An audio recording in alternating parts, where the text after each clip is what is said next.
Okay, this is an interesting one. The best worst scene in The Flash. So you're probably wondering, what am I talking about? Unless you're pretty well versed in the Flash mythos, and then you know. I'm obviously talking about the CW Flash. If there's any confusion with the comics and stuff, you're gonna be like, oh, Pigol, actually, it's doesn't matter. I'm talking about a specific episode in season 5 of The Flash, more specifically episode 19. So let me set the stage for you. Nora, Barry and Iris' daughter from the future, ran back in time just to meet her dad. She first appeared at a wedding, and then she showed up at Jitters, and they've seen her a bunch of times. And then finally she reveals herself after helping the Flash destroy DeVoe's satellite, stopping the Enlightenment and saving the city. After that, she introduces herself to Team Flash, and she works with them. Barry teaches her how to use her powers better, and they're one big happy family. That is, until eventually Nora comes up with an idea to stop the new big bad she helped create, Cicada. And that is to ask for help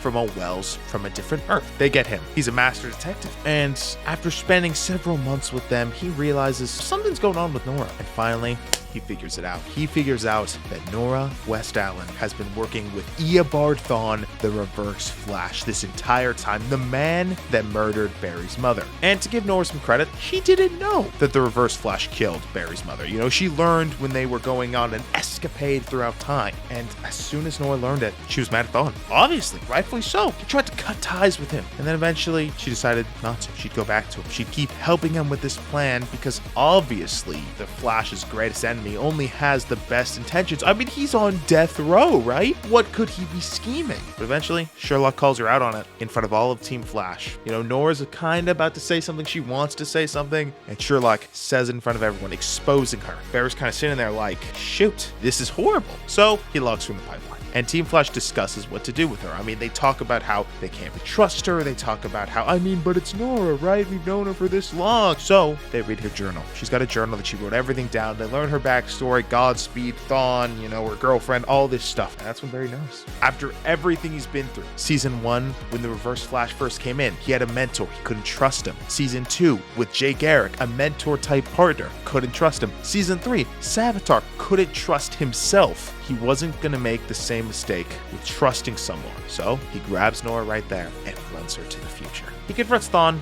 He's mad. Thawne's going to die like any minute now. And Barry's like, one wasn't enough for you, huh? One wasn't enough? You had to try to take my daughter from me too? He's obviously mad. He's like, you're finally about to get what you deserve. And this is where we get to what I like to call the worst best scene in The Flash. What makes it the worst best? It is probably one of the most nonsensical, should be one-sided arguments in the entire Flash show. But what makes it the best is the acting is phenomenal. Basically, this scene is Barry and Iris arguing. Iris walks up on Barry when he comes back from time traveling, and she's like, you brought our daughter to the future? Like, what the heck? You didn't even talk with me about it? And he's like, Iris, I can't trust her. And she's like, you should have talked with me about it. You should have discussed it with me. And Barry's like, Iris, she's working with Thawne. We can't trust her. And she brings up how Barry's always making decisions based on emotion, like, prime example, Flashpoint. I mean, that's fair to an extent, considering, yeah, he had to watch himself die, and his father was just murdered in front of him. But I guess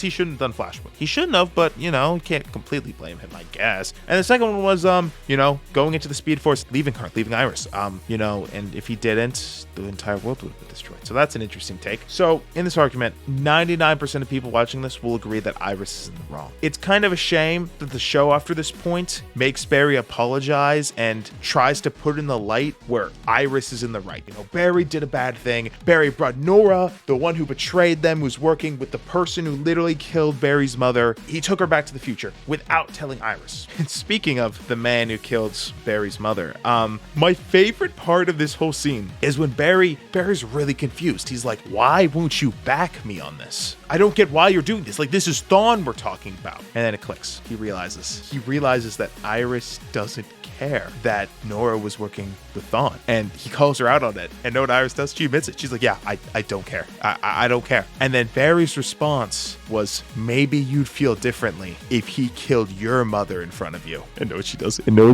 She rolls her eyes, dude. She rolls her eyes. I die laughing at that scene. Because I'm like, this girl, Like, okay, try to put it into perspective, guys. You're married. When you were a child, 10 years old, didn't even know what was going on. Your mother was murdered in front of you. As a 10-year-old child, no reason. Your dad was then framed for her murder and sent to jail for basically the rest of his life. Now, eventually a lot happens and you realize that the only reason your mother was killed was because you made an enemy in the future that ran back in time and killed your mother. Now, that part isn't as important to this analogy, but imagine you meet the love of your life, okay? The one who's always been there for you, the one who's always backing you, and you're always backing them. And then they look you dead in the eyes and they tell you that they don't care, that this man killed your mother. Like, dude, that's insane. That's crazy. Now, the conversation continues. Iris is all like, oh, you make decisions based on your emotion, you know, blah, blah, blah, blah, blah. And it kind of ends with Barry just going, you know, if this was anyone else, anybody else, you back me. But because it's Nora, because it's our daughter, you refuse to see how dangerous this is. Barry's take is like, oh, you know, Nora lied to us. And Iris is like, oh, well, she explained why. And he's like, that she was working with Thawne.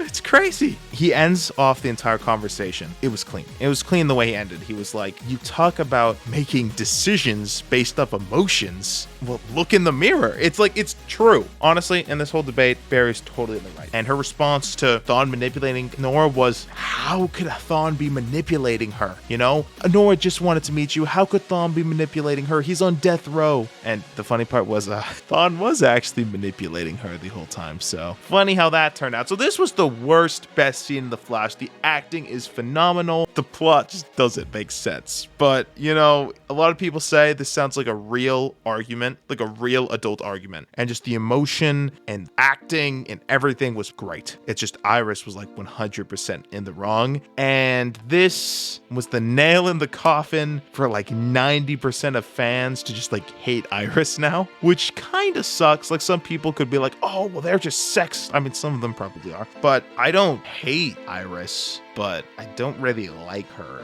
as much as I used to like her. You know, was I the only one who laughed when she died in the latest season when Barry killed her? Was I the only one who laughed? Well, if you guys did enjoy and you agree with anything I said in this video or disagree, tell me down in the comments below. And with that being said, I hope you guys did enjoy it anyways. This Pigol signing off. See you guys in the next one.